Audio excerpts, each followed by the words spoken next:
Hey, hello everyone, how are you doing?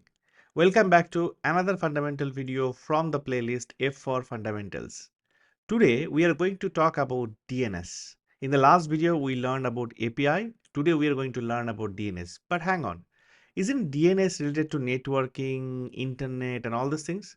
Then as a software developer, programmer or software engineer, what are you going to do by learning DNS? Let me tell you this. Most of the programmers, most of the software developers are hugely uncomfortable when we talk about topics from networking or internet.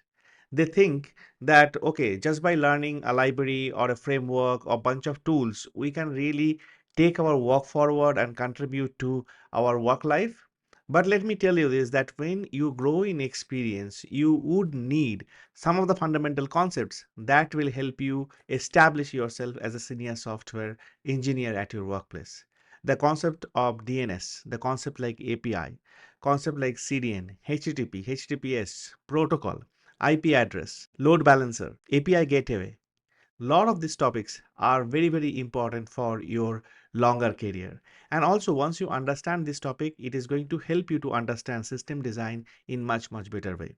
So why to stay back from understanding this? Also in interviews, your interviewer may not ask directly about, hey, what is DNS? What is DNS mapping? Rather, you may get a question like, can you explain when I type https www.google.com on my browser address bar and press enter, how I get back the correct page of Google on my browser, how exactly it happens. Without the knowledge of DNS, without the knowledge of DNS lookup, you cannot answer questions like this convincingly. These are very basic, but you need to understand and you need to answer to them technically convincingly. That's why understanding some of these concepts are hugely important. We just now spoke, why do you need to know about DNS? Now we will be start talking about what is IP, what is domain, what is DNS, what are DNS servers, what is DNS lookup, how web page work on the internet. The example just now I took, that when you search for google.com on your browser address bar, how do you get that page? What exactly happened in the background? We will learn that. And then I'm also going to talk about DNS query record types, which you may be using. If you have your own domain for your own website or application, you must be using DNS query record types. But what are those record types and what exactly they are for, we are also going to see. So without any further delay, let us get started understanding what is IP, what is domain. As I request you always, please subscribe to Tapascript if you find my content good and if it helps you, because this is going to give me lot of motivation to create great content for you. And if you also want to connect with me on various other social media, then just scan the QR code. You will get everything about me to connect to me and talk. We use multiple devices that gets connected on internet, right? We have our phones, laptop, PC, modem. There are variety of devices, and each of these devices are talking to each other on internet. For example, let's assume this is one device. I'll say device A, and this is another device, say device B. Now this A and B device are connected to each other on internet. So that means device A can communicate to device B also can communicate back to device A. Now on internet, somehow this device A and B has to be recognized. Now to recognize this device A and B, there is a unique identifier get associated with it. That particular unique identifier that get assigned to a device is called IP address. Alright, so IP address, the first thing that you need to remember, it is an unique identifier. Each of the IP address will have certain characters. You might have seen a representation like 192.168.0.0. This is the sequence of number along with a dot character in between is forming a IP address over here. Now, when this device A is sending data to device B, the data that transfer from one device to another device over internet is called packets. Okay, so we will remember this term called packets. Now on each of these packets, there will be an IP address of the sender and the receiver. Understand this concept. So it means that each of the data fragment, the packet that get transferred from A to B, this small packet, will have the information of who is sending to where it is going. and that information is nothing but the IP address. So this particular packet, the fragment of the data, will have the IP address of A. Let's assume it is 168.1.0.1, and let's assume it is 168.2.2.0. So this packet will have source as 168.1.0.1 and destination as 168.2.2.0.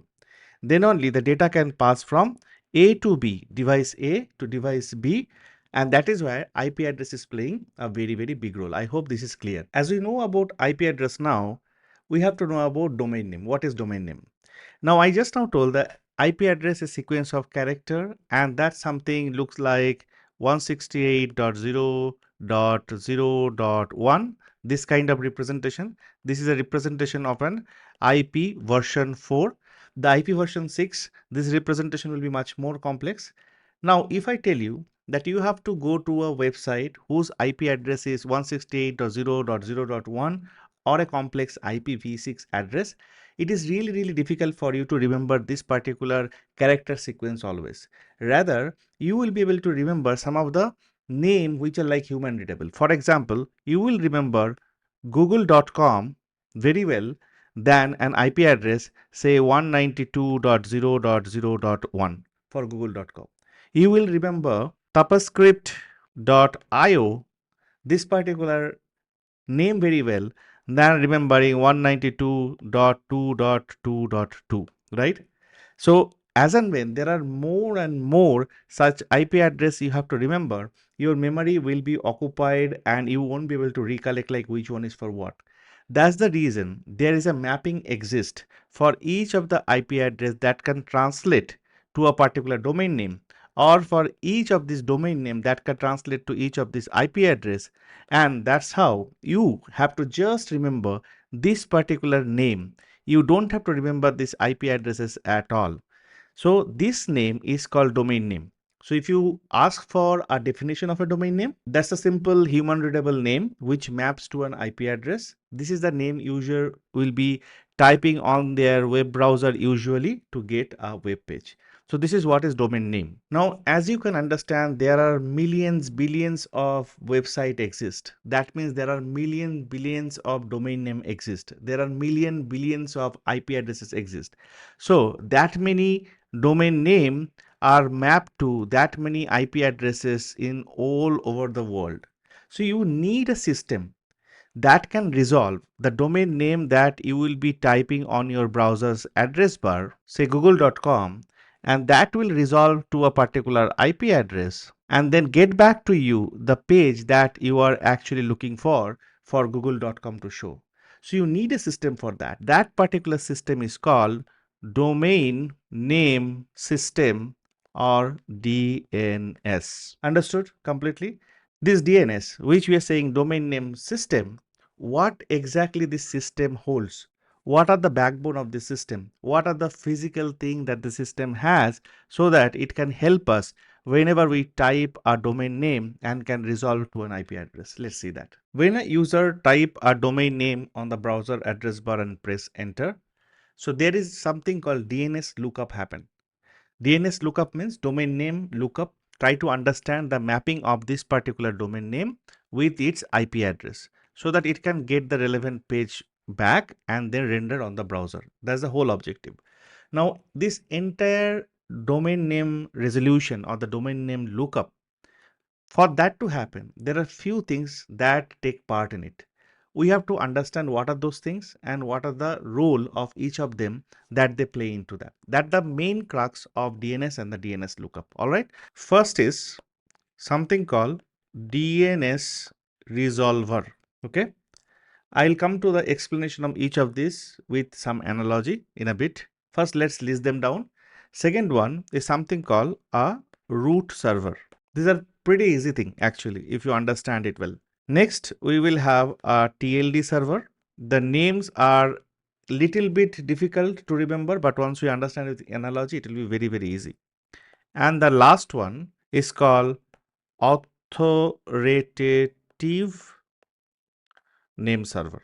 These are the four things that play the major part in DNS lookup. Let's understand each of these things with some analogy. Have you been to a bookstore or a movie store where you can borrow a book or rent a movie, maybe a DVD or CD, whatever? So how does it look? A big bookstore or the movie store where you just go in and you find someone sitting at the desk. You go to the person and say, "Hey, do you have this particular book or this movie?" What that person does is basically do a quick search and try to find out under which rack or which almirah that particular book is located to. Then the person walk to that particular almirah or the rack, find that particular book, and then give it back to you so that you get that book or the movie that you were looking for. So here, some kind of lookup that you do when you go to a bookstore, isn't it?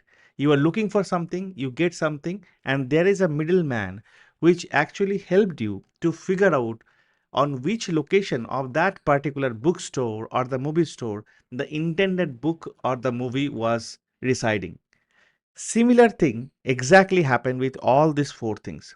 The DNS recursor or the DNS resolver, root server, TLD name server, or the authoritative name server plays exactly the same role.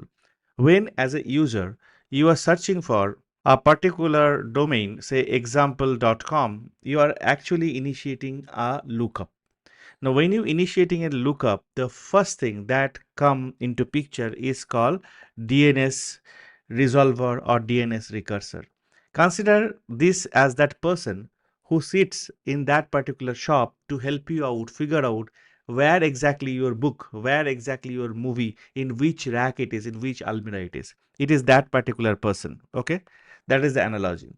Now, once that person figure out, okay, this is the almirah number or this is particular rack number where the book that you're looking for is there, that is where it figures out what is the root server that it needs to look into. So this root server is like that particular index in a movie store or a bookstore that actually point to a particular almirah or the rack where there is a possibility of your book to be there. So your person find this particular root server. Now consider this as this particular almirah where all the racks are there, and this particular almirah may have a name, say 101. So this is your root server address. Now TLD name server is inside this particular almirah. There are multiple racks. In which particular rack your book is there? Okay, in which particular rack? There are 1, 2, 3, 4 racks are there, but in which particular rack your book can be found? The address of that. Let's consider the address of that is XYZ, some particular name. Okay, for an example. Now this particular person first identified where is the almirah, which almirah I need to look into. Inside that almirah, which rack, maybe the second rack, where this particular book can be there. So that is the TLD name server address. Okay, that is how you get into TLD name server. Now, in that TLD name server, in that particular rack, you finally find this book, the book that you are looking for. And maybe you are searching for a particular information in that book. You can open that book and find that information. That particular information is the IP address that you are looking for. Okay, so this is how the things happen. So you came up with something like example.com, given it to this particular person. Now this person did a search quickly and figure out that example.com, this particular book is there in the 101 almirah. That is where your root server address. And then in the root server, it figured out, okay, this example.com, this particular book's information could be there in the second rack. This is say XYZ address. That is your TLD name server. And once you come to the second rack, you find this book. Inside this book, you find out the actual IP address, the resolve IP address for this particular domain name. So example.com, the IP address could be 172.0.0.1, this particular thing. So this is where it is written inside the book, but you started by asking this person and then finally getting over here through DNS resolver recursor, root server, TLD name server, and authoritative name server. These are the things that come into picture when you do a lookup. Now, let us take that example, like if you type abcd.com or if you type google.com, how this sequence are happening. All right, folks. So now the most interesting part, with the knowledge of DNS resolver, root name server, TLD server, and the authoritative name server. Let's see what happened when a DNS lookup happened. So this is our browser. This one is our browser where user can type a particular domain name and they start the lookup. Let's say abcd.com on the web browser, somebody is typing and hitting enter. The query goes to internet and it will be first received by this DNS resolver. So this is step number 1. Let us write that.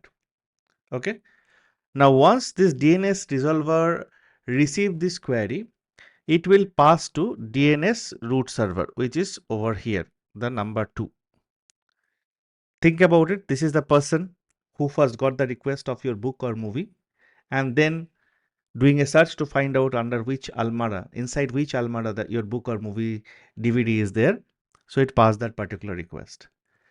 The root server, this the one that we are seeing over here, this particular root server, it will respond back to this DNS resolver with the address of the TLD domain, which will store this further information. So it means that it will return back this particular TLD domain information. So this is number 3. After getting this, TLD resolver will go to the respective TLD domain server, the name server, which is this number 4. Now the TLD server will find out what is the relevant authoritative DNS server that this particular domain might have and respond back with that particular address. That is number 5. On receiving the authoritative name server address, this DNS resolver will make a query to this authoritative name server. This is number 6. The authoritative name server now will check its own database and try to figure out like, okay, what is this abcd.com that I have typed over here that resolve with which particular IP address. So it will return back that information back to DNS resolver over here. And then finally, the DNS resolver will get that IP information back to our browser. Let's say this IP information is 168.0.0.1. On receiving this particular IP address, now the browser can make a HTTP call to the server for which this particular IP address was returned, and then the server will serve the page to our browser, the client, and the page content will appear over here. So this is the overall picture of how the lookup happened. So coming back to that original question is, when you type https google.com, how do you get the page? This is how you get the page. The domain name google.com or whatever the URL you have, that gets to the DNS resolver. From that to root name server. Root name server will tell that under which TLD name server it is there. TLD means top level domain, whether it is like .com or that kind of domain. So it will go to that particular domain list, and for that particular .com domain, it will try to figure out like, okay, what is the authoritative name server where I can find the actual IP address. That information it will get back. Go to the authoritative name server, then the number 6, and then the authoritative name server look into its database, figure out the relevant IP address with number 7, return back to the DNS resolver, and then DNS resolver with number 8 get it to the browser. Now browser knows that, okay, this is the IP address it needs to talk to. That is where my server is, and then it will make a HTTP request over here. This is number 9, and then get the response back as number 10 from the server to the browser. That's how the overall picture is. The last thing that we would be interested to know is about DNS query record types. Okay, if you have purchased a domain name, and if you're using that domain name for your website, application, portfolio, whatever it is, you are already using it one or the other way.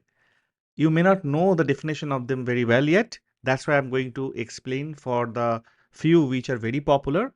But if you come to the domain management section of your domain, you would see things like this. You will see a record, you will see a CNAME record, maybe a TXT record. Once you try to add more record, you will see more types over here. You will see like, this 4A record, then CAA record, NS record, SRV record. These are all popular types, the query record types that you need to know like what exactly each of them signify. Because when you try to configure something at that point in time, maybe you're configuring your portfolio website on Vercel, with your own domain name, and Vercel is asking you, okay, add this CNAME record or add this a record. What does this mean? You need to know, right? When you deal with getting the name server information, there are 40 plus different query types that exist, but we don't need to know everything, right? Let's know the popular one, the one that you usually encounter with. So for example, let's start with something called an A record. What is an A record and what you add using the A record? A record helps to map a particular host name to the corresponding IP address. Okay. This is what a A record is for. Now, as it keeps the hostname mapping to IP address mapping, browser can use that to translate a particular domain name to the respective IP address. But one thing to remember, you will be adding a A record for IPv4 type of IP address. But when you have to deal with IPv6 addresses, that time instead of A record, you will be adding these 4 A records, A, this particular record. Okay. This is for IPv6. That is the differentiation. So if someone asks what is the difference between an A record and this particular record, you will say this is for IPv4 and this is for IPv6. There is another famous record is called CNAME. This is something that you will definitely encounter for your portfolio site, website, the CNAME record. What exactly the CNAME record means? The CNAME stands for canonical name. Canonical, usually the term used for something which is duplicate, which is not original. So taking the same thing ahead, a canonical record or the CNAME record used as an alias for another A record or this 4 A records. Okay. So whenever a client will receive a CNAME record, it can resolve the respective A record or this 4 A record that it is actually aliasing for. This is what the CNAME record is. So you know A record, 4 A records and the CNAME record. Like this, there are few more. You may deal with something called an MX record. This is mostly to deal with the mail server or the mail exchanger. This is what it deals with. Similarly, you might find another record called SRV record, almost for the similar purpose that is gets used. SRV stands for service location. This is another type of record. Then other two records that I want to talk about. One is called NS record, another is the TXT record. So what is NX record? What is TXT record? The NS records contain the information of the name servers that are responsible for giving you the DNS information when you do a domain lookup or the domain query. So when you do the domain lookup or domain query, which name server to go to fetch that information, that name server information will be there in the NS record. You would have seen some of the NS record like ns1.somedomain.com, ns2.domain.com. So this is what you actually provide over here. And the last thing about the TXT record, it usually holds some kind of human readable text, and usually you will be using it for some kind of verification. So for example, you have a website and you want to verify that you are the owner of that website. To verify and authenticate that you are the owner of that particular website, you might have to add a TXT type record with the text through which the verification will be done. So these are the different record types. One is A record, 4A record, CNAME record, MX record, then SRV record. After that, NS record, TXT record. These are the different record types. It is always good to know. And if you want to know other record types, I told like there are 40 plus. So if you're interested, you can always read about them. So let me know if this was useful to you. If I was able to explain like what DNS is, how the mapping happens, how the things works under the hood at the background. At least this much of information is required for you to know to grow in your career as a senior developer, senior engineer. Very soon, I'm going to come up with another topic from fundamental aspects for this particular playlist, F for fundamentals. Looking forward to get your like and comment on this video. Stay well, keep learning.